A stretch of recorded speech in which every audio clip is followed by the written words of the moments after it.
yang meyakini tauhid ar-rububiyah mustalzimun bitauhid al-uluhiyah. Maka berkonsekuensi dengan penetapan tauhid ar-rububiyah di dalam hatinya tadi, hanya kepada Allah saja kepemilikan dari makhluknya, hanya untuk Allah saja pengaturan rizki, usia dan sebagainya, dan hanya Allah saja yang menciptakan kita, tidak ada makhluk yang lain yang menciptakan kita. Maka karena sifat rububiyah ini mengilzamkan bagi orang ini untuk melaksanakan tauhid al-uluhiyah. Paham ya? Orang-orang yang meyakini tauhid ar-rububiyah, maka dia mengilzamkan dari tauhid ar-rububiyah ini untuk melaksanakan peribadatan yang tauhid hanya kepada Allah. Ini kaidah yang kedua. Mana pendalilannya? Banyak. Lihat kepada yang paling dekat, kita berikan Al-Baqarah. Di ayat yang ke-22. Allah berfirman, Ya ayyuhan nas, i'budu rabbakumul ladzi khalaqakum walladina min qablikum la'allakum tattaqun. Maka wahai orang-orang yang beriman, i'budu rabbakum, beribadahlah kepada Rabb kalian yang bagaimana? Di sini disifatkan alladzi khalaqakum walladina min qablikum la'allakum tattaqun. Yang sifatnya itu tadi perintah menyembah kepada Allah itu, dia mempunyai sifat ar-rububiyah. Pertama, alladzi khalaqakum walladina min qablikum, yang menciptakan kalian dan orang-orang sebelum kalian. Kedua, sifat rububiyah yang lain. Alladzi ja'ala lakumul arda firasya was samaa'a binaa'a. Dan mana juga sifat rububiyahnya, dia menciptakan langit sebagai hamparan, bumi sebagai hamparan dan langit sebagai atap. Kemudian sifat yang ketiga, wa anzala minas sama'i ma'a. Maka Allah menurunkan dari atap langit itu air. Untuk apa? Fa akhraja bihi minas samarati rizqan lakum.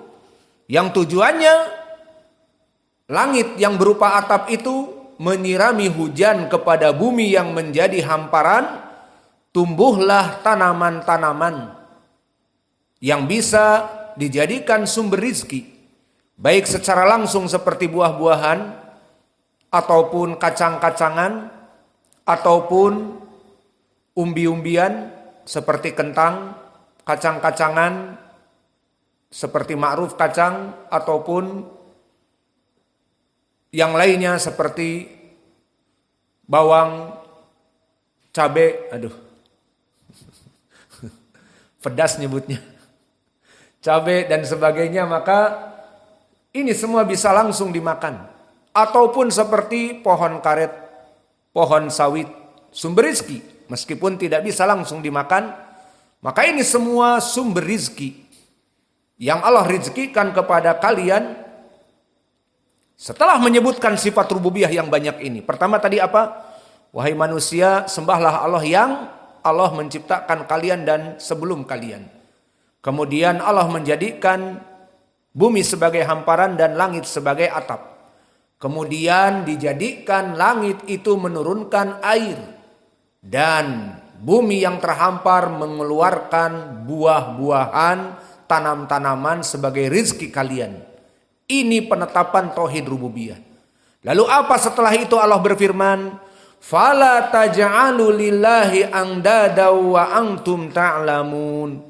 Maka kalau begitu janganlah kalian menyekutukan Allah dengan sifat rububiyah tadi. Maka barang siapa yang menetapkan sifat rububiyah, dia mengkonsekuensikan untuk menetapkan sifat al-uluhiyah,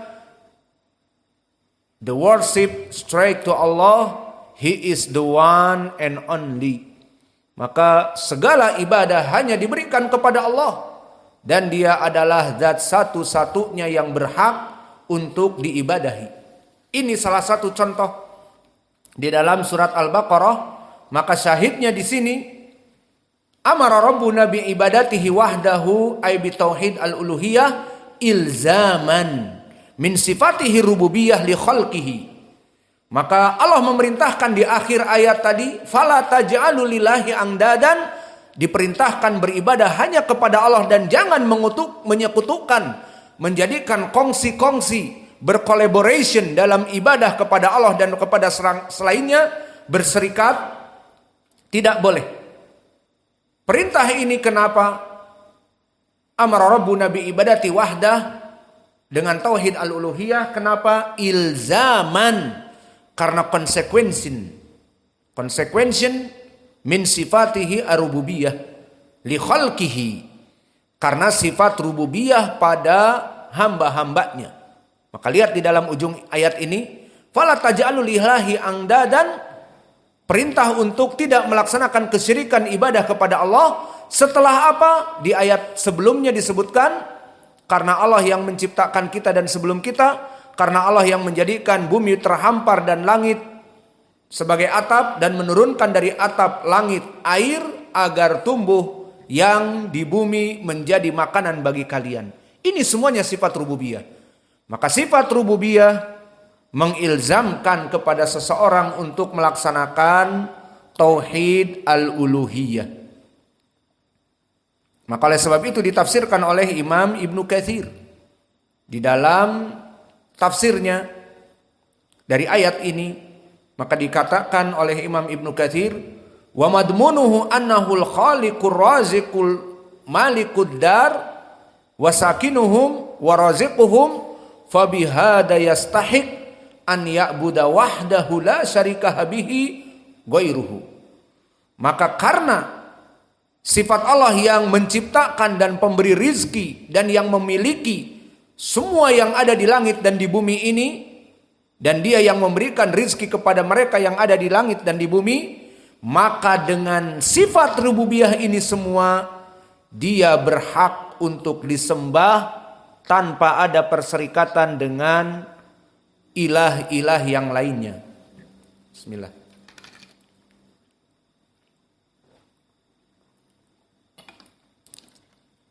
Dan begitu pun di dalam ayat yang lain yang disebutkan oleh Asy-Syaikh di Al-Qaidatul Ula, ini pun menjadi pendalilan tentang kaidah tauhid ar-rububiyah mustalzim bi tauhid al-uluhiyah.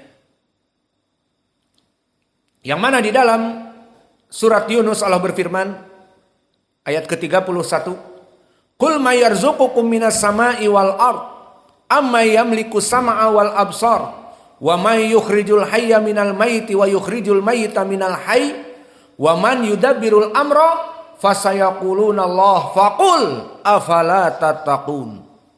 Maka di dalam ayat ini pun sama, diberitahukan tentang sifat tauhid rububiyah terdahulu, kemudian setelah itu diperintahkan konsekuensi dengan tauhid al-uluhiyah.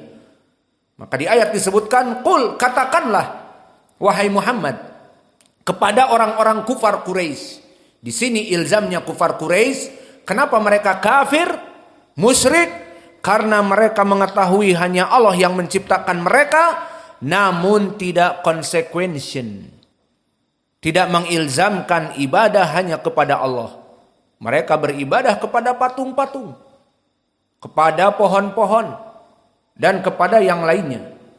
Maka oleh sebab itu ayat ini menampar mereka dan menjadi pendalilan bagi kita bahwa orang-orang yang hanya mengakui tauhid ar-rububiyah saja dan menyembah kepada selain Allah, maka mereka bukan orang muslim. Lihat di dalam ayat ini, qul, katakanlah kepada orang-orang musyrik kafir, kufar Quraisy, man yarzuqukum minas sama'i wal ard, siapa yang memberikan rizki kepada yang ada di langit dan di bumi? Amma yamliku sam'a wal absar, siapa yang memiliki pendengaran dan penglihatan? Wa man yukhrijul hayya minal mayyiti wa yukhrijul mayyita minal hayy, dan siapa yang menghidupkan dari kematian dan mematikan dari kehidupan?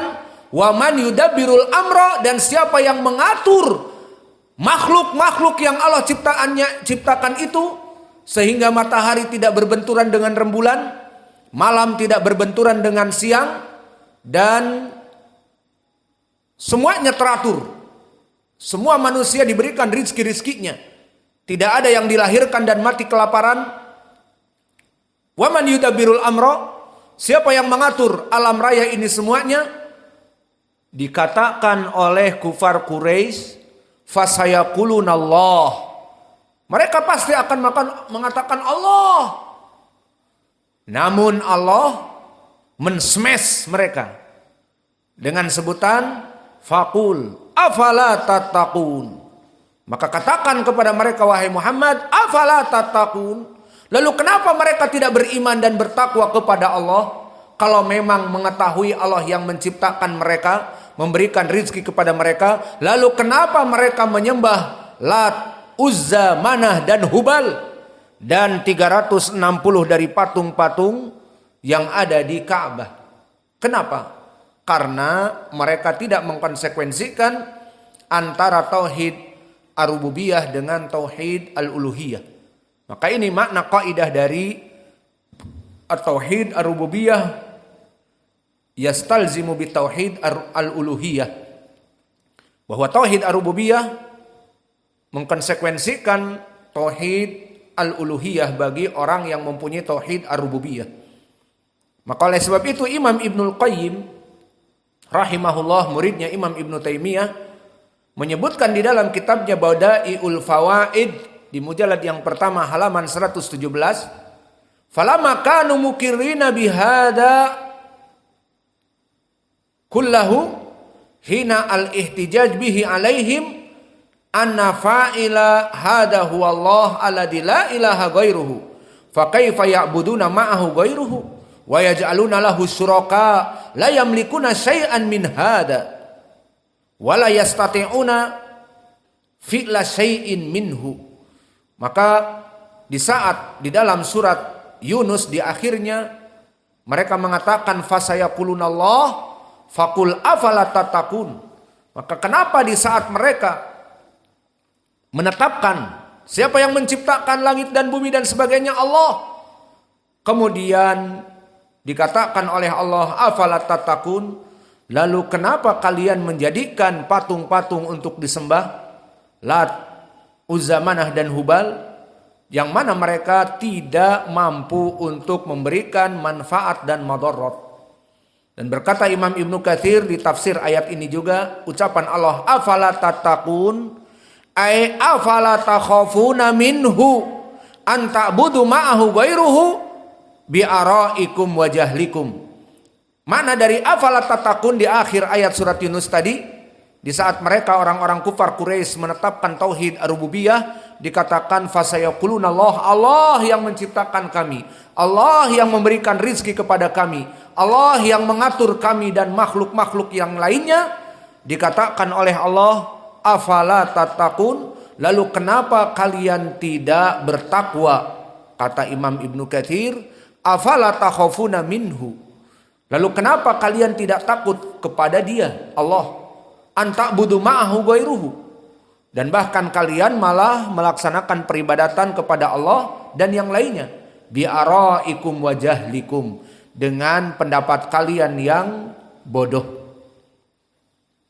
Dan misal juga yang lain, kita berikan misal berarti yang ketiga sekarang.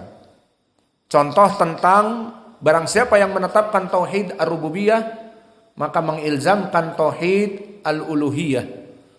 Ayat yang ketiga di juz amma yang sudah kalian hafal di surat Quraisy, falyabudu rabb hadzal bait alladzi at'amahum min ju' wa amanahum min khauf. Maka di dalam ayat ini juga falyabudu rabb hadzal bait, tauhid al-uluhiyah, agar diperintah kalian semua menyembah hanya kepada Allah saja, yang mana dia merupakan pemilik dari Ka'bah, Rabb hadzal bait. Falyabudu, diperintah mengesahkan peribadatan hanya kepada Allah. Kenapa? Karena praktek dari tauhid ar-rububiyah apa? alladzi at'amahum min ju'. Ini sifat rububiyah. Yang mana Allah yang memberikan makan kepada kalian dari kelaparan kalian, wa amanahum min khaufin, dan yang mengamankan kalian dari rasa takut. Maka siapa yang mensirnakan rasa takut dan menjadikan aman di negeri kamu? Allah. Dan siapa yang mengentaskan kelaparan